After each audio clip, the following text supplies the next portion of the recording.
দুদিন আগেই বলল শুভ নাকি বয়ফ্রেন্ড, আবার এখন বলছে যে ওটা নাকি বন্ধু।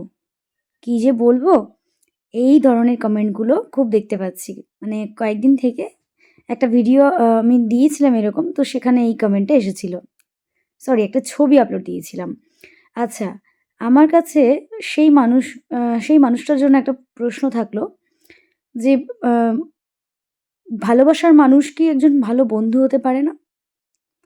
আমার আমার তো মনে হয় যে একজন ভালো বন্ধু হবে না, সে একজন ভালোবাসার মানুষ হতেই পারে না।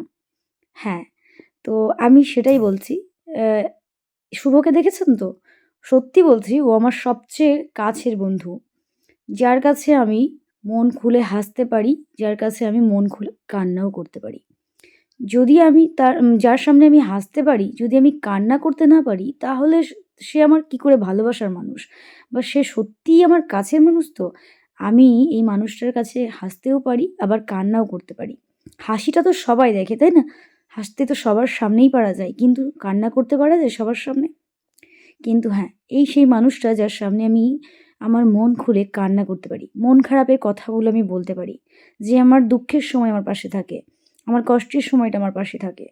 তাই আমি মনে করি যে একজন ভালোবাসার মানুষ হয়ে ওঠার আগে, মানে একজন প্রেমিক বা একজন হাসব্যান্ড হয়ে ওঠার আগে সবচেয়ে ভালো বন্ধু হয়ে ওঠাটা খুবই জরুরি। তো সেইরকম একজন মানুষ আমি পেয়েছি। সত্যিই আমি খুব ভাগ্যবতী যে আমি এইরকম একজন মানুষ আমার জীবনে পেয়েছি। আমার অনেক আ অনেক মানে ভালো কর্মের ফল বলতে পারেন এই শুভ। ভালো থাকবেন সবাই। নমস্কার।